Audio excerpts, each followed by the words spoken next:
ആദ്യം തന്നെ പറയണം ഇത് ലേശം ലെങ്ത് ഉള്ള വീഡിയോ ആണ്. പറ്റുന്ന ആൾക്കാർ ഇത് ക്ലിക്ക് ചെയ്താൽ മതി. ക്ലിക്ക് ചെയ്തതിന് ശേഷം ഇത് കാണല്ല.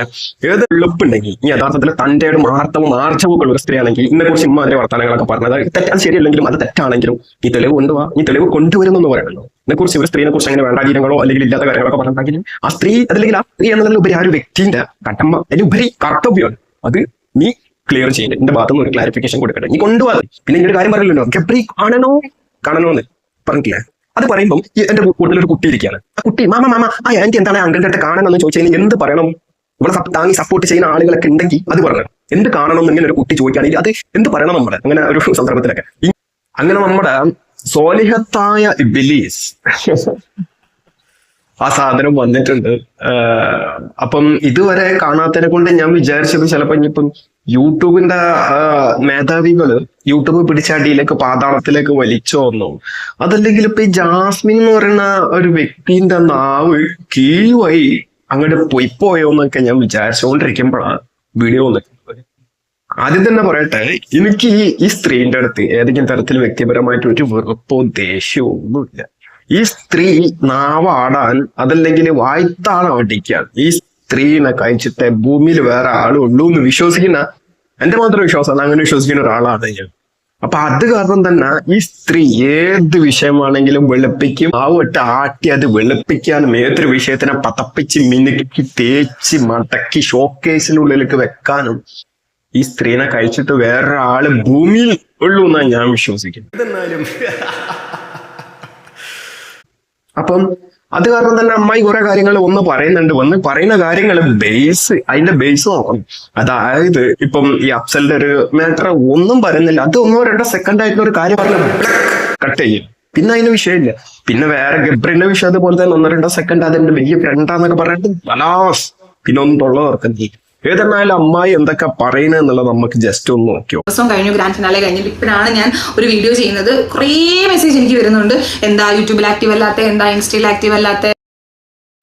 അയ്യോ എന്താണ് യൂട്യൂബിൽ ആക്റ്റീവ് അല്ലാത്ത, എന്താണ് ഇൻസ്റ്റയിൽ ആക്റ്റീവ് അല്ലാത്ത? എന്റെ പൊന്നമ്മായി, എനിക്ക് ഈ യൂട്യൂബിൽ ആക്റ്റീവ് ആണെന്നുണ്ടെങ്കിലും അല്ലെങ്കിൽ ഇൻസ്റ്റയിൽ ആക്റ്റീവ് ആണെന്നുണ്ടെങ്കിലും എന്റെ സ്ഥിതി എന്താ? എനിക്ക് ഏതെങ്കിലും ഒരു വിഷയത്തിൽ മാന്യമായിട്ട് ഏതെങ്കിലും എന്താ പറയാ ന്യായപരമായിട്ട് എന്തെങ്കിലും കാര്യങ്ങൾ ഇനി ചെയ്ത് കൂട്ടിയതിനെ കുറിച്ചിട്ട് നിനക്ക് പറയാനുണ്ടാവുമോ? അത് കാരണല്ലേ. അതല്ലാതെ ഞാൻ മേഡത്തിനെ കുറെ ആൾക്കാര് കാണാഞ്ഞിട്ട് കുറെ ആൾക്കാർ കെട്ടി തൂങ്ങി ആത്മഹത്യ ചെയ്തു എന്നൊക്കെ കേട്ടോ. എന്നിട്ട് റസ്മിന് മെസ്സേജ് വരുന്നുണ്ട്, അവർക്ക് കോള് വരുന്നുണ്ട്. റസ്മിന്റെ കാര്യം പറയുകയാണെന്നുണ്ടെങ്കിൽ കോമഡി ഇല്ല. ട്രൗസർ അമ്മായി ഈ ജസ്മിന്റെ കൂട്ടത്തിൽ നിൽക്കണ എന്തോ ഒരു ഷോർട്ടോ റീലോ തൊട്ടപ്പം അമ്മായിക്ക് കമന്റ് ബോക്സ് ഓഫ് ആക്കിയിട്ട് ഓടേണ്ട ഒരു അവസ്ഥ വന്നിട്ടുണ്ട്. അപ്പൊ എന്തിനാണ് ഇനിയിപ്പോ എനിക്കറിയില്ല. കുറെ ആൾക്കാർ കേരളത്തിൽ ആത്മഹത്യ വരെ ചെയ്തിട്ടുണ്ട് മേഡത്തിലെ യൂട്യൂബിലും ഇൻസ്റ്റയിലും ഒന്നും കാണാത്തതിനെ കൊണ്ട്. എന്നെ വഴിയിൽ കാണുന്ന എല്ലാ അമ്മമാരും വിളിച്ചിട്ട് മക്കളെ നീ ഓക്കെ അല്ലേ, നീ ഹാപ്പി ആയിരിക്കണം, നീ അങ്ങനെ ഇരിക്കണം ഇങ്ങനെ ഇരിക്കണം എന്നൊക്കെ പറയുന്നുണ്ട്. ഉള്ള എല്ലാ അമ്മമാരും എടുത്ത് ഒരു ഓക്കെ അല്ലേ, ഹാപ്പി അല്ലേ, അത് ഇന്നെപ്പോലെ അല്ലെങ്കിൽ എന്നെപ്പോലുള്ള ചിന്താഗതികളുള്ള അമ്മമാരായിരിക്കും എന്നുള്ള ഞാൻ മനസ്സിലാക്കണം. എന്നെപ്പോലുള്ള ചിന്താഗതി എന്ന് പറഞ്ഞു കഴിഞ്ഞാല് ഒരേ സമയം ഒരേ രീതി തന്നെ രണ്ടാൾക്കാരൊക്കെ മനസ്സ് കൊണ്ട് ഒരു രീതി കാണാൻ പറ്റണം. ആ രീതിപ്പെട്ട ഒരു ആള് അല്ലെങ്കിൽ ഒരു വ്യക്തി, ഒരു പേഴ്സൺ, അതേ ഉള്ളൂ. ഓക്കെ, അതല്ലാന്നുണ്ടെങ്കിൽ പിന്നെ ഇനി അതിനെ കുറിച്ചൊന്നും ഈ വീഡിയോയിലൊന്നും തുറന്നിട്ടേ ഇല്ല. എന്റെ വായി അതിനു വേണ്ടി തുറന്നിട്ടില്ല. ഓക്കെ, ഞാൻ വീട്ടിൽ 2 ദിവസം നിന്നുള്ളൂ. എന്നിട്ട് പോലും കോഴിക്കോട്, മലപ്പുറം, കാസർഗോഡ് ഇവിടുന്നൊക്കെ ഒരുപാട് ആൾക്കാർ എന്നെ കാണാൻ വേണ്ടി വന്നു. കുഞ്ഞു മക്കളെയൊക്കെ കൊണ്ട്. അയ്യോ, കോഴിക്കോട്ടെന്ന്, കാസർകോട്ടെന്ന്, മലപ്പുറത്തുനിന്നൊക്കെ ആണല്ലോ ടീംസ് മേഡത്തിനെ കാണാൻ വേണ്ടി വരുന്നത്. ഞാൻ ആലോചിച്ച് നോക്കി, ഇതിനൊക്കെ കാണാൻ വേണ്ടി എനിക്കറിയില്ല ഇതിന് PR വർക്ക് ഇല്ല എന്ന് അങ്ങനെ പല വിഷയങ്ങളും വീഡിയോയിൽ പറയുന്നുണ്ട്. ഇതുപോലെ ഇതിപ്പം ഈ വീഡിയോ നമ്മൾ ആരും എന്താ പറയാ ഈ ജാസ്മിന്റെ എന്താ പറയാ അക്കൗണ്ടിലോ യൂട്യൂബിലോ അല്ലെങ്കിൽ ഇൻസ്റ്റയിലോ ഒന്നും കണ്ടിട്ടൊന്നും ഇല്ല. ഇത് റസ്മിൻ അമ്മായി, ട്രൗസർ അമ്മായിയാണ് ഈ കാര്യങ്ങളൊക്കെ അവിടെ പോയി 3-4 ദിവസം, ഒരാഴ്ചന്റെ അടുത്ത് അവിടെ പോയി ഈ ജസ്മിന്റെ വീട്ടിൽ പോയി നിന്ന് അവിടെ ഈ കാര്യങ്ങൾ കോഴിക്കോട്ടെന്നും മലപ്പുറത്തുനിന്നും കാസർഗോഡെന്നൊക്കെ ടീം വരുന്നത് ഇൻസ്റ്റയിൽ റീൽ എടുത്തിട്ട് പടർത്തിയത് റസ്മിൻ പറയുക. ഇതൊന്നും PR അല്ല, അതല്ലെങ്കിൽ ഇതൊക്കെ വെളുപ്പിക്കലല്ല എന്നൊക്കെ പറയുന്നത്. അതൊക്കെ നീ എന്നെപ്പോലെ നടക്കുന്ന അല്ലെങ്കിൽ എന്നെപ്പോലെ ചിന്തിക്കുന്ന കുറെ ആളുകൾ ഉണ്ട് എന്നുള്ളത് ബോധ്യമായിട്ട് അവരുടെ അടുത്ത് പറഞ്ഞാൽ മതി. അവരുടെ അടുത്ത് തന്നെയായിരിക്കും പറയുന്നതോ, അത് വേറൊരു വിഷയമാണ്. ഒരുപാട് പ്രായമുള്ളവന്മാർ വരുന്നുണ്ട്, കാക്കമാർ വരുന്നുണ്ട്. എല്ലാരോടും ഹൃദയത്തിന്റെ ഭാഷയില് ഭാഷയാണോ അതില് നന്ദി പറയാണ്. എനിക്ക് ഹൃദയത്തിന്റെ ഭാഷയാണെങ്കിലും എന്റെ ഹൃദയത്തിന്റെ ഭാഷയിൽ നന്ദി പറയുകയാണെങ്കിൽ ഓക്കെ, അതെല്ലാരും സ്വീകരിച്ചിട്ടുണ്ട്. ബാക്കി എനിക്ക് വരാം. കാരണം അത്രയും സ്നേഹവും കടപ്പാടും ഉണ്ട്. ഇപ്പം ഞാൻ ബിഗ് ബോസിൽ സഫർ ചെയ്ത പോലെ എൻ്റെ ഫാമിലി പുറത്ത് കുറേ സഫർ ചെയ്തിട്ടുണ്ട്. അപ്പൊ എൻ്റെ കുടുംബത്തിൻ്റെ കൂടെ നിന്ന് ഒരുപാട് ആൾക്കാരുണ്ട്. അപ്പൊ ഒന്ന് സുഹൃത്തെ, ഇനി ഇമാതിരി കഴപ്പ് എന്ന് ഞാൻ പറഞ്ഞോട്ടെ, അല്ലെങ്കിൽ കന്നിമാസ പട്ടികളൊക്കെ ചെയ്തു കൂട്ടുന്ന കാര്യങ്ങളെന്ന് ഞാൻ പറഞ്ഞോട്ടെ, അതൊന്നും പറയാതെ ഈ കാര്യം ഒരു ക്ലാരിഫിക്കേഷൻ അല്ലെങ്കിൽ ആ ഒരു രീതിയിൽ മനസ്സിലാവുന്ന രീതിയിൽ പറയാൻ പറ്റില്ല. എന്റെ വീട്ടുകാർ അവിടെ സഫർ ചെയ്തിട്ടുണ്ടെങ്കിൽ അത് എന്തുകൊണ്ടാന്നുള്ളത് ചിന്തിക്കാനുള്ള ബോധം എന്റെ ബോധ്യത്തിലുണ്ടോ, അതാ ഞാൻ ചോദിക്കുന്നത്. ഇതല്ലാതെ എന്റെ വീട്ടുകാരെ സഫർ ചെയ്തായിരിക്കും കൂടുതൽ ഞാൻ സഫർ ചെയ്തതിന്റെ പൊന്നു ടീമ്. ഒരു ഇത്തിരി ഉളുപ്പ് നിലവാരം എന്റെ അടുത്തു കൂടിയെങ്കിലും പോയിട്ടുണ്ടെങ്കിൽ ഈ വർത്താനം ഒന്നും പറയില്ല. അതിന്റെ വീട്ടുകാരാണെങ്കിൽ ശരി. ഒട്ടും ഞാൻ ആക്റ്റീവ് അല്ലാതിരുന്നതെന്ന് പറഞ്ഞാൽ എനിക്ക് കുറച്ച് സമയം വേണമായിരുന്നു. കാരണം ഞാൻ അവിടുന്ന് ഒരു 100 ദിവസത്തെ ഒരു പ്രഷറിൽ ഇറങ്ങി വന്നതാണ്. അപ്പം ആ ഒരു പ്രഷർ കുക്കറിൽ നിന്ന് ഞാൻ പുറത്തോട്ട് ഇറങ്ങി വന്നപ്പോൾ, നമ്മുടെ ലാലേട്ടൻ പറയാൻ നിനക്ക്, ആ പ്രഷർ കുക്കറിൽ നിന്ന് ഞാൻ പുറത്തോട്ട് ഇറങ്ങി വന്നപ്പോഴത്തേക്കും ഇവിടെ അതിനപ്പുറം കുറച്ച് പ്രഷറുകളായിരുന്നു കണ്ടത് ഞാൻ. അപ്പം എല്ലാം കൂടെ എൻ്റെ ഞാനൊന്ന് ഇരുന്നു പോയി, തളർന്നു പോയി എന്നും പറയാം. അപ്പം അങ്ങനെ ഇരുന്ന് പോയതായിരുന്നു. പക്ഷെ ഇരുന്നിട്ട് കാര്യമില്ലല്ലോ, നമ്മളെ 10 പേര് അടിച്ച് തളർത്താൻ ശ്രമിക്കുമ്പോൾ നമ്മൾ എഴുന്നേറ്റ് നിന്ന് കാണിക്കണമല്ലോ. കാരണം അല്ല, 10 പേരെ അടിച്ച് താഴ്ത്താൻ ശ്രമിക്കുമ്പം എണീച്ച് നിന്ന് കാണിക്കില്ലല്ലോ ജസ്മിൻ മാഡം ബിഗ് ബോസിലൊക്കെ ചെയ്തു കൂട്ടത്. ആരുടെങ്കിലും മടിയിലൊക്കെ കയറി നൈസായിട്ട് അങ്ങോട്ട് ഇരുന്ന പോരെ. ഇത് ആരെങ്കിലും ഇരിക്കുന്ന പറയുമ്പോൾ എണീച്ച് നിൽക്കല്ലോ. നൈസായിട്ട് ഈ മടി മാറി മറ്റൊരു മടിയിലേക്ക് ഇരിക്കുക, അതല്ല ഏറ്റവും ബെറ്റർ. ഇപ്പൊ ഞാൻ ഓക്കെ ആണ് കേട്ടോ. എനിക്ക് മൂക്കി തൊടാൻ പേടിയാണ്. എനിക്ക് മൂക്കി തൊടാൻ പേടിയാണല്ലോ. ഈ കുട്ടീന്റെ ബാലൊക്കെ പതച്ചു പോയിന്നാണ് തോന്നുന്നത്. മൂക്ക് തൊടാൻ വരെ ഇപ്പൊ പേടിയാണ്. ആദ്യം തന്നെ ഞാൻ അത് പറയാം, എനിക്ക് അലർജി ഇഷ്യൂസും കാര്യങ്ങളൊക്കെ ഉള്ള ഒരാളാണ്. പിന്നെ എൻ്റെ ബിഗ് ബോസിലെ ലൈഫൊക്കെ പറഞ്ഞു തരാൻ ഞാൻ വിചാരിച്ചു. ബിഗ് ബോസിൽ ഹാപ്പി ആയിരുന്നു, എല്ലാ തരത്തിലും ഹാപ്പി ആയിരുന്നു എന്നല്ല, ഒരുപാട് നല്ലതും മോശമായിട്ടുള്ള ഒരുപാട് കാര്യങ്ങൾ എനിക്ക് ഉണ്ടായിട്ടുണ്ട്. പക്ഷെ എനിക്കിതൊരു ക്ലെൻസിങ് ആയിരുന്നു. അകത്തുള്ളതും എന്ന് പറഞ്ഞാൽ ബിഗ് ബോസ് വീടിനകത്തും പുറത്തുമായിട്ട് ഒരുപാട് പേരെ ക്ലെൻസ് ചെയ്യാൻ പറ്റിയ, അല്ലെങ്കിൽ ഒരുപാട് കാര്യങ്ങൾ പഠിക്കാൻ പറ്റിയ ഒരു അവസരമായിരുന്നു എനിക്ക്. എല്ലാവരെയും മനസ്സിലാക്കാൻ പറ്റി, എന്താണ് ഏതാണ്, എത്ര പേര് നമുക്ക് കാണും, അല്ലെങ്കിൽ ഞാനില്ലാത്ത സമയത്ത് പൈസയ്ക്ക് മാത്രം വാല്യൂ കൊടുക്കുന്ന എത്ര പേര് കാണും, പൈസയ്ക്ക് വേണ്ടിയിട്ട്. ഒന്ന് ചോദിച്ചോട്ടെ, ഞാൻ എന്റെ ഇപ്പം ഈ യൂട്യൂബ് ചാനൽ തുടങ്ങിയിട്ട് 1-2 വർഷമായിട്ടുണ്ട്. ഇതിന്റെ ഇടയ്ക്ക് എന്റെ യൂട്യൂബ് ചാനൽ അല്ലെങ്കിൽ ഇന്ന യൂട്യൂബിൽ കൂടി മീഡിയയിലും കൂടെ ഒക്കെ അറിയുന്ന ആളുകള് 3 ആൾക്കാരെ കുറിച്ച് മനസ്സിലാക്കിയിട്ടുണ്ട്. ഒന്ന് സിയാദ്, മുന്ന, അഫ്സൽ. ഈ 3 ആളുകൾ ഇനി ചൂഷണം ചെയ്തിട്ടില്ല പൈസ പേരിലൊന്നും, അതല്ലെങ്കിൽ അവരുടെ ആവശ്യങ്ങൾ പറഞ്ഞിട്ട് പൈസ അവര് ഇപ്പൊ ഇനി ചോദിക്കാൻ തന്നെ അവര് തന്നിട്ടുണ്ടോ ഇല്ല എന്നുള്ളതൊന്നും ചോദ്യമൊന്നുമല്ല. ഇപ്പൊ ഇനി ഈ പൈസക്ക് വേണ്ടിയിട്ട് ആരൊക്കെ എറിഞ്ഞു കൊടുക്കുക എന്നൊക്കെ പറയുമ്പോ ഇത്തിരി ഉളുപ്പുണ്ടെങ്കിലും അതിന്റെ വർത്താനം അരുൾ ചെയ്യാതിരിക്കുക. അരുൾ ചെയ്യരുത്. ഇമ്മാതിരി വർത്താനം പറയാനുള്ള യോഗ്യത എനിക്കില്ല. ഇപ്പൊ ഈ മുന്നാണെങ്കിലും അഫ്സലാണെങ്കിലും സിയാദാണെങ്കിലും ഇവരൊക്കെ അത്യാവശ്യം കൊമ്പത്തോ പുളിക്കൊമ്പത്തോ അതല്ലെങ്കിൽ എന്തോ ആയിക്കോട്ടെ, അവർ ചിലപ്പോ ദരിദ്രവാസികളോ റിച്ച് ടീംസോ ആരും ആയിക്കോട്ടെ. പക്ഷെ അവരുടെ അടുത്തൊന്നും ഇനി ഒരു ഉറപ്പെ കൈപ്പറ്റിക്കില്ല എന്നുള്ളത് ഇനി അത് എനിക്കറിയില്ല കേട്ടോ. എനിക്ക് അറിയാത്ത വിഷയമാകുമ്പോ ഞാൻ അതെങ്ങനെ തന്നെ അന്ന് ഉറപ്പിച്ചു പറയാനൊന്നും പാടില്ല. പക്ഷെ ഈ ഒരു രീതിയിലുള്ള വർത്താനം പറഞ്ഞത് കൊണ്ട് ഈ കാര്യം എനിക്ക് എടുത്ത് പറയേണ്ടത്. അത് ഈ അഫ്സൽ ഒരു വലിയ വീഡിയോ ചെയ്ത സമയത്ത് അഫ്സൽ തന്നെ പറയുന്നില്ല പല രീതിയിലും, പക്ഷെ പറയാതെ പറയാനാണ് അഫ്സൽ പല രീതിയിലും ഈ രീതിയിൽ ഇപ്പൊ സാമ്പത്തികപരമായിട്ടൊക്കെ ചൂഷണങ്ങൾ നടന്നിട്ടുണ്ട്. അപ്പൊ അവന്മാരൊക്കെ ഇക്കാര്യങ്ങളൊക്കെ എടുത്ത് പൊക്കി വന്നു കഴിഞ്ഞാൽ പിന്നെ ഇപ്പൊ തന്നെ ഇട്ട വസ്ത്രത്തിൽ അപ്പിട്ട പോലെയല്ല എന്റെ പൊന്ന ജസ്മിനെ നിൽക്കുന്നത്. അപ്പൊ പിന്നെ ഇവരൊക്കെ കൂടി ഈ രീതിയിൽ ഇങ്ങോട്ട് എന്നെക്കൊള്ള രംഗത്ത് വന്നിട്ടുണ്ടെങ്കിൽ പിന്നെ നിക്കക്കളി ഉണ്ടാവോടി. നമ്മളെ എറിഞ്ഞിട്ട് കൊടുക്കുന്ന എത്ര പേര് കാണും, എത്ര പിന്നെന്താ. പിന്നെ ബിഗ് ബോസിൽ എനിക്ക് നല്ലതും ചീത്തയായിട്ടുള്ള കുറെ കാര്യങ്ങൾ ഉണ്ടായിട്ടുണ്ട്. നല്ലതൊക്കെ ഞാൻ എടുത്തിട്ടുണ്ട്, മോശവും തെറ്റുകളും ഒക്കെ ഞാൻ അവിടെ കളഞ്ഞിട്ടുണ്ട്. തെറ്റുകൾ പറ്റിയിട്ടുണ്ട്, അത്യാവശ്യം നല്ല രീതിയിലുള്ള തെറ്റുകളും കുറ്റങ്ങളും ഒക്കെ എനിക്കും പറ്റിയിട്ടുണ്ട്. കാരണം നമ്മളെല്ലാവരും മനുഷ്യന്മാരാണല്ലോ. ഈ സ്ത്രീ പറയുന്നത് ഉണ്ടോ, അതൊക്കെ ഞാൻ ഭയങ്കര ഞാൻ ക്യൂട്ടല്ല എന്നൊക്കെയുള്ള ഒരു ധാരണ മനസ്സിൽ ഓൾറെഡി ഉണ്ട്. അപ്പൊ സംസാരത്തിൽ കൂടെ ഞാൻ എന്നൊക്കെ പറഞ്ഞാണ്ട് ഒരു ചെറിയ ആ രീതിയിലുള്ള സംസാരം. പിന്നെ നമ്മളൊക്കെ മനുഷ്യന്മാരല്ല, തെറ്റ് പറ്റാതിരിക്കൂല എന്നുള്ളതൊക്കെ പറയുന്നത്. അതിലൊക്കെ ഞാൻ വരുന്നുണ്ട്. ഇപ്പൊ അത്ര മനസ്സിലാക്കി മതിയില്ല. അപ്പം നമ്മൾ പിന്നെ പുറത്തു നിന്ന് ഗാലറിയിൽ നിന്ന് നമ്മൾ കളി കണ്ട അഭിപ്രായം പറയുന്നത് പോലോ, അല്ലെങ്കിൽ നമ്മൾ ഇവിടെ ഇരുന്ന് ഞാൻ പലവട്ടം എന്നോട് തന്നെ പറഞ്ഞിട്ടുണ്ട്, ജാസ്മിൻ നീ ബിഗ് ബോസിൽ പോയി അടിപൊളിയായിരിക്കും എന്നൊക്കെ. പക്ഷെ നമുക്ക് അതിനകത്ത് പോയി കഴിയുമ്പോഴേ അതിന്റെ ആഘാതവും ആഴവും നമ്മൾ അറിയത്തുള്ളൂ. ഈ നമ്മള് ഗ്രൗണ്ടിൽ നിന്ന് കണ്ട് കളിക്കുന്ന പോലെ ഒരു വർത്തമാനം പറഞ്ഞത് നമ്മുടെ കണ്ണാപ്പി ഏജന്റിനെ കുറിച്ചിട്ടാണ്. കാരണം കണ്ണാപ്പി അവിടെ ബിഗ് ബോസ് ഹൗസിന്റെ ഉള്ളിൽ പോയപ്പോ കണ്ണാപ്പി ഈ സ്ത്രീനെ ജസ്മിനെ സപ്പോർട്ട് ചെയ്തിട്ടുണ്ട്. പക്ഷെ പുറത്തുനിന്ന് മൂപ്പര് ചെയ്ത് കൂട്ടിയിട്ട് എന്തൊക്കെയാന്നുള്ളതും അതിന്റെ ഉള്ളിൽ വന്നതും ഒന്നും ഇവർക്ക് അറിയില്ലായിരുന്നല്ലോ. അപ്പം ഇതൊക്കെ ഒന്ന് അറിഞ്ഞപ്പം ഇപ്പൊ ഒരു എടുത്തിട്ട് പറഞ്ഞു. പിന്നെ കളിന്റെ കാര്യം പറയുകയാണെങ്കിൽ ഈ നല്ല കളിക്കാരിക്ക് തന്നെ ഒരു സംശയമില്ല. ചെറിയ ആഴമൊന്നും അല്ല, വലിയ ആഴമാണ്. നമ്മൾ എത്ര അല്ലെങ്കിൽ നമ്മൾ എന്ത് ചെയ്യണമെന്ന് വെച്ചാൽ വലിയൊരു മുഖംമൂടി അണിഞ്ഞ് നിൽക്കണം. ആ മുഖംമൂടി അണിഞ്ഞാൽ പോലും നമ്മൾ ഏതെങ്കിലും ഒരു പോയിന്റിൽ കീറിപ്പോവും എന്നുള്ളതാണ് ഒരു സത്യം. അതവിടെ തീർന്നു. പിന്നെ അതൊരു ഗെയിം ഷോ ആണെന്നുള്ള എനിക്ക് സംസാരിക്കുമ്പോ ഈ സാധനമൊക്കെ ഉണ്ടല്ലോ, ഈ പറയുമ്പം ബിഗ് ബോസിൽ ഈ സ്ത്രീ സംസാരിച്ച് ജിൻഡോന്റെ തന്തയില്ലാത്തവനായ രീതിയിലൊക്കെ ഇങ്ങനെ ഒരുമാതിരി ചാന്ത കടപ്പറൻ ടീമൊക്കെ വിളിച്ചു പറയുന്ന പോലെ കടപ്പുറത്തെ ആൾക്കാരൊക്കെ മോശമൊന്നുമല്ല കേട്ടോ അതിന്റെ അർത്ഥം. അങ്ങനെ ആ രീതിയിലുള്ള കുറെ ടീംസ് ഈ കോളനി എന്ന് പറയാൻ പറ്റില്ല, ഈ രീതിയിൽ എന്തെങ്കിലും ഉപമിച്ചൊന്നും പറയുന്നത് ശരിയൊന്നുമില്ല.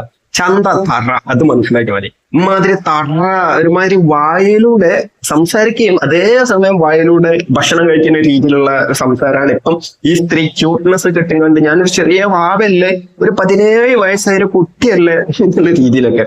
13 വയസ്സായ ഈ അമ്മച്ചിനെ പൈതലല്ല കുട്ടി എന്തെങ്കിലും ചെയ്തെന്ന് വിചാരിച്ചുകൊണ്ട് അങ്ങനെയൊക്കെ പറയാൻ പാടുണ്ടോ എന്നൊക്കെ പറഞ്ഞ് വെളുപ്പിച്ച കുറെ ടീംസ് ഇവിടെ ഉണ്ട്. ഇത് 23 വയസ്സായ ഒരു സ്ത്രീയാണ്. ഇത് 10, 16, 17 വയസ്സായിട്ടുള്ള ഒരു കുട്ടിയാണെങ്കിൽ ഓക്കെ നിങ്ങൾ പറയണല്ലോ ആ രീതിയിൽ നമുക്ക് ഉൾക്കൊള്ളാൻ പറ്റും. പക്ഷെ ഇത് അങ്ങനെ ഒന്നും അല്ലല്ലോ. റിയാലിറ്റി പലരും അക്സെപ്റ്റ് ചെയ്യുന്നില്ല. അത് ദൈവത്തെ ഓർത്ത് നിങ്ങൾ പലരും അക്സെപ്റ്റ് ചെയ്യുക. അതൊരു റിയാലിറ്റി ഷോ ആണ്, അതൊരു ഗെയിം ഷോ ആണ്. പിന്നെ ഇതൊരു ഗെയിം ഷോ ആണ്, ആരും എക്സെപ്റ്റ് ചെയ്യുന്നില്ല. അത് എക്സെപ്റ്റ് ചെയ്യണണ്ടേ പക്ഷെ ഓട്ട് ഓക്കെ. അപ്പം ഈ നുള്ളല്, മാന്തല്, കടിക്കല്, ഉമ്മ വെക്കല്, പിച്ചല്, പിന്നെ വേറെ കുറെ സാധനങ്ങളുണ്ട്. അതൊക്കെ അവസരത്തിനനുസരിച്ചുള്ളത് പറയണല്ലോ. അപ്പൊ ഈ കാര്യങ്ങളൊക്കെ ഒരു ഗെയിം ഷോ ആയിരുന്നു എന്നുള്ള രീതിയിൽ എല്ലാരും എടുക്കണം കേട്ടോ. ചെയ്യാം. പിന്നെ എനിക്ക് കത്ത് വന്നെന്നൊക്കെ പറഞ്ഞൊരു സാധനമുണ്ട്. അത് കുറച്ച് പേരോട് ക്ലാരിഫിക്കേഷൻ ചോദിച്ചൊരു സാധനമാണ്. എനിക്ക് കത്ത് വന്നതൊന്നും അല്ല കേട്ടോ. കത്തിന്റെ കാര്യമൊക്കെ പറഞ്ഞാണ് വലിയ, അതൊക്കെ എന്താ വായിത്താളോട്ട് അടിച്ചടിച്ചടിച്ച് വലിയ വിഷയമായിട്ട് സംസാരിക്കുക. അതൊക്കെ കഴിഞ്ഞു പോയി. ഇപ്പം സ്റ്റിൽ ഇപ്പൊ നിലവില് റീസെന്റ് എന്തൊക്കെയാണ് എന്റെ ലൈഫില് ഈ എന്തിനെ കുറിച്ചാണ് സംസാരിക്കേണ്ടത് അതിനെ കുറിച്ചൊക്കെ ഒന്ന് അണ്ണാക്ക് തുറക്കടേ നീ. ഇത് കത്തിന്റെ കാര്യമൊക്കെ പറയുമ്പോ ഓക്കെ, അത് സ്ക്രിപ്റ്റഡ് അല്ല ബിഗ് ബോസ് ഒന്നും. ഇത് എനിക്ക് ഡ്രസ്സ് വരാത്തതിനോണ്ട് വന്ന കത്താന്നൊക്കെ പറയുമ്പോ ഓക്കെ വിശ്വസിച്ച് കൂടുതലൊന്നും പറയുന്നില്ല. അവിടെയുള്ള മിക്ക കണ്ടസ്റ്റൻസിനും അങ്ങനെ ലെറ്റർ വന്നിട്ട് അത് ഡ്രസ്സിന്റെ കാര്യത്തിൽ മാത്രമല്ല, എന്താ മരുന്ന് അങ്ങനെയുള്ള പല കാര്യങ്ങൾക്കും വരാറുണ്ട്. പിന്നെ അതൊരു എന്താ പറയാ, അത് ലെറ്റർ ആണ് അങ്ങനെയാണ് ഇങ്ങനെയാണെന്നൊക്കെ പറഞ്ഞ് ഇവിടെ വന്ന് കണ്ടോ ശൈലി ഉണ്ടോ, ലെറ്റർ ആണ് മറ്റാന്ന് പറഞ്ഞ ഇവിടെ ന്യായം. അത് മറ്റേതാണ് ബിഗ് ബോസിലെ ജാസു ആണ്. മുല്ല ജാസു ആ ഒരു സംസാര രീതിയാണ് ഇപ്പം കയറി വന്നത്. യൂട്യൂബില് ഇതിന്റെ വീഡിയോ, ഈ സ്ത്രീന്റെ വീഡിയോ കണ്ടുകൊണ്ടിരുന്ന ആളുകളൊക്കെ ഇതിനെ പോയി സപ്പോർട്ട് ചെയ്തിട്ടുണ്ടായിരുന്നു. പക്ഷെ കുറെ ആളുകൾക്ക് കാര്യം മനസ്സിലായി, സ്ത്രീന്റെ ക്യാരക്ടർ വ്യക്തിത്വം വേറെയാണ്. ഇത് നമ്മൾ യൂട്യൂബിൽ കാണുന്ന പോലുള്ള ഒരു വ്യക്തിയല്ല. ബിഗ് ബോസിൽ അത് റിയൽ ആയിട്ട് എല്ലാവർക്കും മനസ്സിലായി. പക്ഷെ കുറെ ആളുകൾക്ക് അത് മനസ്സിലായിട്ടില്ല. അപ്പൊ ഈ യൂട്യൂബിൽ ഏതൊക്കെ രീതിയിൽ ഈ സ്ത്രീ എന്താ പറയാ അപ്ഗ്രേഡ് ഇങ്ങനെ വന്നിട്ടുണ്ടെങ്കിൽ അതാണ് ഇതിന്റെ വലിയൊരു വിജയം. അപ്പൊ യൂട്യൂബിൽ ഈ ഒരു രീതിയിൽ ഭയങ്കര സ്വാലിഹായ ഇബ്ലീസ് ആ രീതിയിലൊക്കെ നിന്നുകൊണ്ട് ബിഗ് ബോസിൽ പോയപ്പോ ഒന്ന് ഐഡിയോളജി മാറ്റി നോക്കിയ, പക്ഷെ മുമ്പി തെറ്റി തോറ്റുപോയി. അതാണ് സത്യം.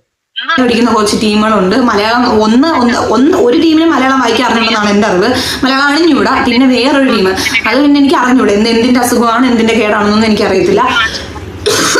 വയ്യട്ടോ, തീരെ വയ്യ. സംസാരിക്കുമ്പോഴൊക്കെ ചിലപ്പോ പൊട്ടിക്കരയാനുള്ള രീതിയിൽ ഫേസ് ഒക്കെ ആവുന്നുണ്ട്, ഇടക്കിടക്ക് ചുമക്കുന്നുണ്ട്, തടവുന്നുണ്ട്, തീരെ സുഖല്ല എന്നുള്ള രീതിയിൽ ഞാൻ വിടുകയാണ്.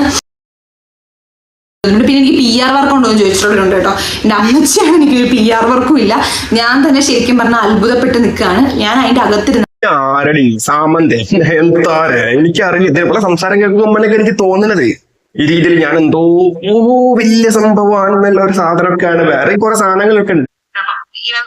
അപ്പം ഈവൻ വഴിക്കാട് വന്നപ്പോൾ പോലും എന്റെ മനസ്സിലൊരു സാധനം ഉണ്ടായിരുന്നു, അല്ല എന്നെ പുറത്ത് എല്ലാം മറ്റേ പന്തവും തീ ഒളിത്തിപ്പിടിച്ച് എന്നെ കൊല്ലാൻ നിൽക്കുന്ന കുറെ ആൾക്കാരാണോ എന്നുള്ള മൈൻഡ് സെറ്റ് ആയിരുന്നു എനിക്ക്. പക്ഷെ ഞാൻ പുറത്തിറങ്ങിയപ്പോൾ വളരെ ഡിഫറെന്റ് ആയിരുന്നു. കാരണം എന്നെ ഇഷ്ടപ്പെടുന്ന അത്രത്തോളം ആൾക്കാരുണ്ട്. ഞാൻ ചിന്തിക്കാത്തെന്ന് പറഞ്ഞാൽ ഞാൻ മനസ്സിൽ പോലും കരുതാത്ത, ഞാൻ ഇപ്പൊ റസ്മിന്റെ വീട്ടിൽ നിന്ന് പുറത്തിറങ്ങിയാൽ പോലും വളരെ ആൾക്കാരൊക്കെ ഉണ്ടത്രേ. എത്രത്തോളം ആൾക്കാരൊക്കെ ഉണ്ട് ഈ കോഴിക്കോട്ടുനിന്നും മലപ്പുറത്തുനിന്നും കാസർഗോട്ടുനിന്നൊക്കെ വന്നു പോയ ടീം എങ്ങനെയാണ് PR എന്ന് പറഞ്ഞാൽ ഏതൊക്കെ രീതിയിൽ നടക്കും, ഏതൊക്കെ രീതിയിൽ ചെയ്യാൻ പറ്റും, ഏതൊക്കെ രീതിയിൽ വെളുപ്പിക്കാൻ പറ്റും, ഒരു സാധനത്തിന് ഇനിയിപ്പോ ഒരു പ്രത്യയശാസ്ത്രമോ അതല്ലെങ്കിൽ ഏതെങ്കിലും ഐഡിയോളജിയോ എന്താണെന്നുണ്ടെങ്കിൽ ആ കാര്യത്തിലൊക്കെ നല്ല രീതിയിൽ വെളുപ്പാക്കാൻ പറ്റുന്ന പല പല സാധനങ്ങളും ഇന്ന് ഇവിടെ കളിച്ചു പോകുന്നതാണ്. ആ കൂട്ടത്തിലുള്ള ഒരു സാധനമാണ് നേരത്തെ പറഞ്ഞ മലപ്പുറത്തുനിന്നും കോഴിക്കോട്ടുനിന്നും കാസർഗോട്ടുനിന്നൊക്കെ വന്നു പോകുന്ന ആളുകൾ.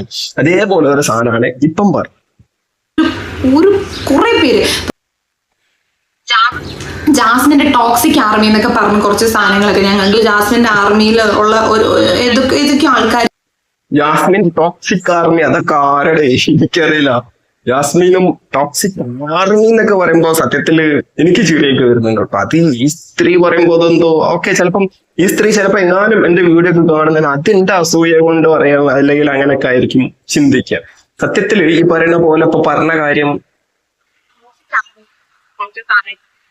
അങ്ങനെ ടോക്സിക് ആർമികൾ എങ്ങനെ പോയി എന്തൊക്കെ സാധനങ്ങളൊക്കെ പറഞ്ഞ് പടച്ചു വിട്ട് എന്നൊക്കെ പറയുന്നുണ്ട് ഈ സ്ത്രീ. ഇതിന് ആർമി എന്നൊക്കെ പറയുമ്പോ എനിക്ക് തോന്നുന്നത് ഇവളുടെ ബാപ്പ ഉണ്ടാവും, ഒന്ന് ഇവളുടെ അനിയൻ ഉണ്ടാവും, പിന്നെ ഒന്ന് ഓളെ അമ്മയും ബാക്കിയും അങ്ങനെയുള്ള കൂട്ടുകാരൊക്കെ ആയിരിക്കും, വേറെ ആരും ഉണ്ടാവാൻ ചാൻസ് ഇല്ല. അങ്ങനെ ഇങ്ങനെയൊക്കെ ചെയ്യാം. ഇപ്പം എൻ്റെ ഒരു ഞാൻ അകത്ത് പോകുന്നതിന് മുമ്പ് എൻ്റെ ഒരു ഫ്രണ്ട് ഉണ്ടായിരുന്നു. അപ്പൊ ആ ഫ്രണ്ടിനോടായിരുന്നു എന്റെ ഫാമിലി ഇത് ഏതോ ഫ്രണ്ട് എന്ന് എല്ലാവർക്കും മനസ്സിലായിട്ടുണ്ടാവുമല്ലോ അല്ലെ, വിവി ഹിയർ എന്ന് പറഞ്ഞുള്ള അങ്ങേരെ കുറിച്ചിട്ടാണ് പറയുന്നത്. അല്ലെങ്കിൽ എന്റെ കുറച്ച് കാര്യങ്ങളൊക്കെ ഞാൻ ഒരു 3-4 പേരെ ഏൽപ്പിച്ചിട്ടായിരുന്നു പോയത്. എന്റെ കുടുംബം അല്ലെങ്കിൽ അവരുടെ കാര്യങ്ങളൊക്കെ ഒന്ന് അന്വേഷിക്കണം, ഇടയ്ക്കിടയ്ക്ക് ഒന്ന് പോകണേ. പിന്നെ ഒരു ഇന്റർവ്യൂ ആണെങ്കിലും എന്റെ ഫാമിലിയോട് ഞാൻ പറഞ്ഞിരുന്നു വേറെ ആർക്കും കൊടുക്കരുത്, ഇന്ന വ്യക്തിക്ക് മാത്രമേ കൊടുക്കാവൂ എന്നൊക്കെ. അവർ കുറെ കാശിനൊക്കെ വേണ്ടിയിട്ട് കുറെ കാര്യങ്ങളൊക്കെ ചെയ്തു. ഇതൊക്കെ ഞാൻ പിന്നെയാണ് അറിയുന്നത്. ഞാൻ പുറത്തിറങ്ങി അയ്യോ എടോ, ഇതിനെ കുറിച്ച് എന്തെങ്കിലും PR ഇതുപോലെ അഗേൻസ്റ്റ് ആയിട്ട് എന്തെങ്കിലും സംസാരിക്കുമ്പൊക്കെ ഈ ലക്ഷക്കണക്കിലോ കോടിക്കണക്കിലോ ആയിരങ്ങളൊക്കെ വന്ന് മഴ പോലെ പെയ്ത് പോകുന്നാണെങ്കിൽ പറയണ കാശെറിഞ്ഞ് ആരട്ടി.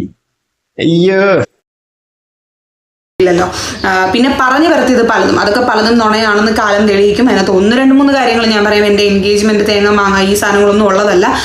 പിന്നെ എനിക്ക് തെറ്റ് പറ്റിയതുണ്ട്, അതൊന്നും ഞാൻ ആക്സെപ്റ്റ് ചെയ്യാതെ എടുക്കാവുന്നിരിക്കുന്നില്ല. പിന്നെ എന്റെ ഫാമിലി അവർക്ക് പലതും എങ്ങനെയാണ് റിയാക്ട് ചെയ്യേണ്ടത്, എങ്ങനെ പ്രതികരിക്കണമെന്നും അവർക്കറിയില്ല. ഇപ്പൊ ഈവൻ എനിക്കാണെങ്കിൽ പോലും എനിക്ക് പലതും എങ്ങനെ ഹാൻഡിൽ ചെയ്യണമെന്ന് എനിക്കറിയില്ല. ഇനി എൻഗേജ്മെന്റ് അങ്ങനെ മാങ്ങയും തേങ്ങയൊന്നും ഇല്ല എന്നൊക്കെ പറയുന്നുണ്ട്. ഓക്കെ, അതില്ല, സമ്മതിച്ചിട്ടുണ്ട്. അത് വേണ്ട, നമ്മൾ അങ്ങനെ വിശ്വസിക്കുന്നില്ല. എനിക്ക് ആ ചങ്ങാതിന്റെ അടുത്ത് പ്രണയം ഉണ്ടായിരുന്നു, ആ രീതിയിൽ അങ്ങനത്തെ ഒരു ഫീൽ അല്ലായിരുന്നു ആ സ്ത്രീയിൽ. ആ ചങ്ങാതിന്റെ അടുത്ത്, അഫ്സൽ എന്ന് പറഞ്ഞ ആ ഒരു ചങ്ങാതിന്റെ അടുത്ത്. അപ്പൊ പിന്നെ ഈ എൻഗേജ്മെന്റിലും എന്നതിലുപരി ഇനിയിപ്പോ മാരേജോ അല്ലെങ്കിൽ ഇങ്ങനെ പോയി കല്യാണം ഉറപ്പിക്കലോ വളയിട്ടലോ തേങ്ങയോ മാങ്ങയോ ചക്കയോ എന്താണെങ്കിലും ഇതിലൊക്കെ ഊപ്പർ എനിക്ക് ആ ചങ്ങാതിന്റെ അടുത്ത് പ്രണയല്ലേ. എന്ത് തരം പ്രണയാണ്? കയപ്പ് അതല്ലേ? നോമ്പ് കഞ്ഞി വരെ വാങ്ങിച്ചു കുടിച്ച്, അല്ലെങ്കിൽ അതുവരെ എന്താ നമ്മൾ നോമ്പൊക്കെ ഉണ്ടല്ലോ, മുസ്ലിങ്ങളെ നോമ്പിനൊക്കെ അതെല്ലാം ചെയ്തിട്ട് അന്ന് പോലും എന്റെ വീട്ടുകാർ അത്രയും വലിച്ചു കീറി അല്ലെങ്കിൽ അത്രത്തോളം ഹരാസ് ചെയ്ത് എന്റെ ഒരുപക്ഷെ അങ്ങനെ പല സാഹചര്യം കരഞ്ഞുപോയി. നോമ്പ് കഞ്ഞി വരെ കുടിച്ച കഥകളൊക്കെയാണ് ഈ പറയുന്നത്. ആരെ കുറിച്ചാണെന്നുള്ള ഐഡിയ ഒന്നുമില്ല. വിവി ഹിയർ അങ്ങനെ ആ രീതിയിലുള്ള ആളുകളെ കുറിച്ചൊക്കെ ആയിരിക്കും. ഇമ്മാതിരി ബാലിശപ്പെട്ടുള്ള കാര്യങ്ങളൊക്കെ ചെയ്ത് അല്ലെങ്കിൽ അങ്ങനെ കുറെ പ്രവർത്തികളൊക്കെ ഒരു സ്ഥലത്ത് പോയി ചെയ്ത് കൂട്ടിയിട്ട് ഇപ്പൊ ദൈവം കൊടുത്തോളും എന്നൊക്കെ പറഞ്ഞെ കൊണ്ട് എന്ത് സാധനം എനിക്കറിയില്ല.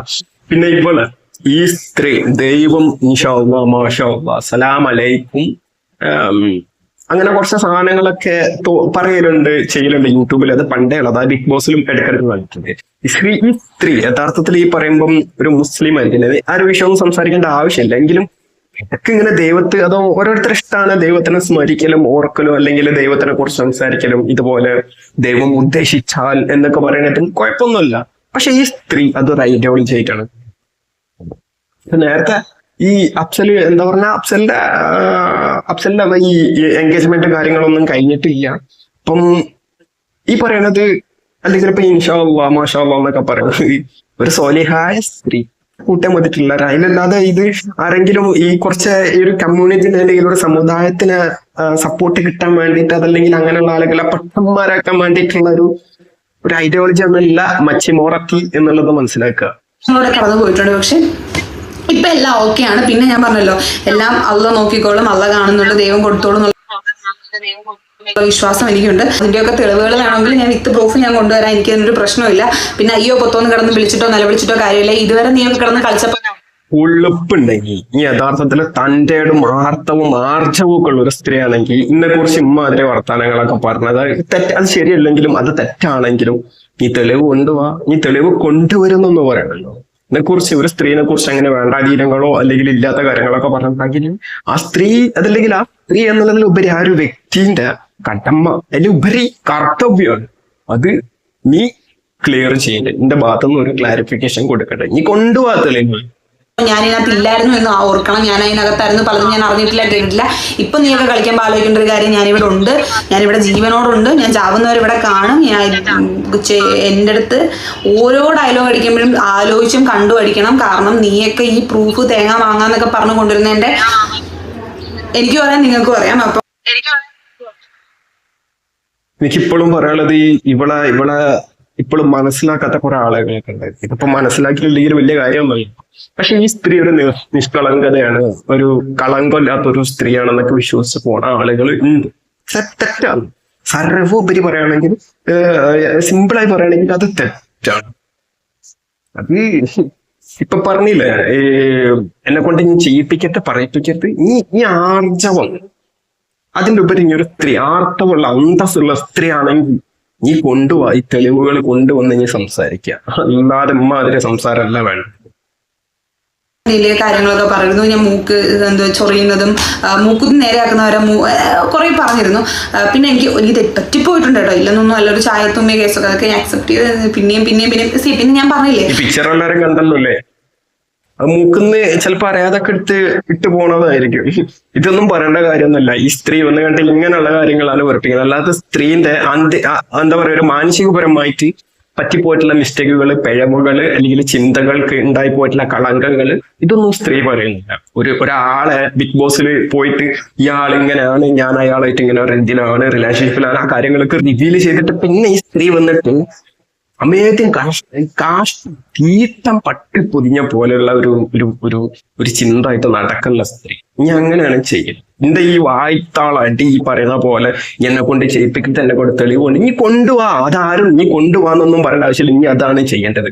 ഇപ്പൊ പിന്നെ ഇങ്ങനെയുള്ള ബാലിശമായിട്ടുള്ള ഞാൻ മൂക്ക് കൈയിട്ടുങ്ങണ്ട് മൂക്കളെടുത്ത് തിന്ന് അറിയാതെ എന്താ പറയാ ചായയിൽ തുമ്മിപ്പോയി കാലിന്റെ നേക്കം എങ്ങനെയുടെ ഇങ്ങനെയൊക്കെ എങ്ങനെ കടിക്കുകയാണ്.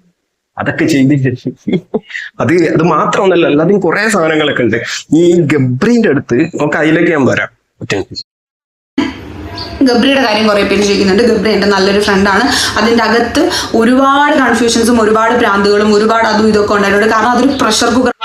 ആ ഒരു സെക്കൻഡ് മാത്രമേ ഉള്ളൂ, പിന്നെ ഒന്നുമില്ല. ഇനി ഇവിടുന്ന് തുടർന്നിട്ടും ഈ വീഡിയോ എന്തെങ്കിലും കിട്ടുകണ്ട് സ്ത്രീ ഞം ഉണ്ടാക്കാനുള്ള പരിപാടിക്ക് ചെയ്യുകയാണെങ്കിലും ഈ കാര്യങ്ങളൊന്നും സംസാരിക്കലുണ്ടാവും. നമ്മൾ ചിന്തിക്കുന്ന ഒരു ഇതല്ല. എത്ര ആൾക്കാർ നമ്മൾ ഒറ്റപ്പെടുത്തുമ്പോൾ നമുക്ക് ഉണ്ടാകുന്ന ഒരു മൈൻഡ് സെറ്റ് ഉണ്ട്. അത് നമുക്ക് പറഞ്ഞു തരാൻ പറ്റില്ല. കാരണം പറഞ്ഞു തന്നാലും അത് പുച്ഛത്തോടെയും പരിഹാസത്തോടെയും കളിയാക്കലോടെയും എടുക്കാനേ പലർക്കും പറ്റുള്ളൂ. ഇത് എനിക്ക് വയ്യാതെ കിടന്നത് പോലും, എനിക്ക് ഒട്ടും വയ്യാതെ കിടന്നത് പോലും ഞാൻ ചിലപ്പോൾ ഒരു റീൽ എങ്ങനെ കണ്ടു. അതിൻ്റെ അടിയിലൊക്കെ എന്തോരം മോശം കമന്റ് എന്തൊക്കെയാ പറയണത്, എനിക്ക് കണ്ടിരിക്കാൻ പോലും പറ്റുന്നില്ല. കാരണം നമുക്ക് അത്രയും നമ്മൾ അവിടെ അനുഭവിച്ചിട്ട് അത് ഞാൻ നേരത്തെ പറഞ്ഞ പോലെ കന്നിമാസ പട്ടിന്നോ അല്ലെങ്കിൽ കഴപ്പെന്നോ കട്ടിന്നോ കട്ടിപ്പെന്നോ ഒക്കെ പറയാം. എനിക്കറിയില്ല, ഞാനത് പറഞ്ഞു കഴിഞ്ഞാലോ ഒക്കെ ഇങ്ങനെയുള്ള കാര്യങ്ങൾ അങ്ങനെ പറയണം. ഇപ്പൊ സുഖമില്ലാണ്ട് ഞാൻ അവിടെ പോയി കിടക്കുമ്പോഴും ഇതൊക്കെ കാണുന്ന ആളുകള് വെറും പൊട്ടന്മാരല്ല. അവരിൽ ഈ മലോ അല്ലെങ്കിൽ മണ്ണൊന്നും തിന്നുന്ന മനുഷ്യരല്ല. നേരെ അന്തസ്സോടെ ചോറ് അന്നം കഴിക്കുന്ന ആള്. അപ്പൊ ഈ രീതിയിലൊക്കെ ഒന്ന് വെളുപ്പിക്കുമ്പോ ഇന്റെ ആർമിന്ന് കുറെ എടുക്കുന്ന കുറെ എന്നെ പോലെ ഈ പിത്തം മത്തി കയറി നടക്കുന്ന കുറച്ച് ടീംസ് ഒക്കെ ഉണ്ട്. അവരെടുത്ത് പറഞ്ഞാൽ മതി. പിന്നെ ഇനി ഒരു കാര്യം പറഞ്ഞില്ലല്ലോ, ഗബ്രി കാണണോന്ന് പറഞ്ഞിട്ടില്ലേ? അത് പറയുമ്പം ഈ എന്റെ കൂടുതലൊരു കുട്ടി ഇരിക്കുകയാണ്. ആ കുട്ടി മാമ ആ ആന്റി എന്താണ് അങ്കിളിന്റെ അടുത്ത് കാണണമെന്ന് ചോദിച്ചു കഴിഞ്ഞാൽ എന്ത് പറയണം? ഇവിടെ താങ്ങി സപ്പോർട്ട് ചെയ്യുന്ന ആളുകളൊക്കെ ഉണ്ടെങ്കിൽ അത് പറഞ്ഞു. എന്ത് കാണണം എന്ന് ഇങ്ങനെ ഒരു കുട്ടി ചോദിക്കുകയാണെങ്കിൽ അത് എന്ത് പറയണം നമ്മള് അങ്ങനെ ഒരു സന്ദർഭത്തിലൊക്കെ? ഇങ്ങനെയുള്ള പല കാര്യങ്ങളും ചെയ്ത് കൂട്ടിയിട്ട് ഒരു ഉളുപ്പില്ലാതെ വന്നാണ്ട് കാര്യകാരണങ്ങളെ സംസാരിക്കാതെ വെറുതെ മൂക്കിൽ കൈയിട്ട് ഞാൻ അറിയാതെ തിന്നു പോയതാന്നൊക്കെ പറയുന്ന പോലെ ഒരു സാധനം അല്ലടി ഇപ്പൊ പറയുന്നത്. എന്നിട്ട് എന്റെ വീട്ടുകാരെ സഫർ ചെയ്തു. എന്റെ വീട്ടുകാരായനെ കൊണ്ടാവും ഇപ്പോഴും പിടിച്ചു നിൽക്കുന്നത്. എനിക്ക് എന്റെ ഉളുപ്പ് അല്ലെങ്കിൽ എന്റെ തൊലിക്കട്ടി ഇതൊക്കെ ഈ സമൂഹം മനസ്സിലാക്കി കഴിഞ്ഞു. ഓക്കെ. അപ്പൊ ഈ വീട്ടുകാർ സഫർ ചെയ്യുന്നൊന്നും പറഞ്ഞു കണ്ട് വെറുതെ കരയാനൊന്നും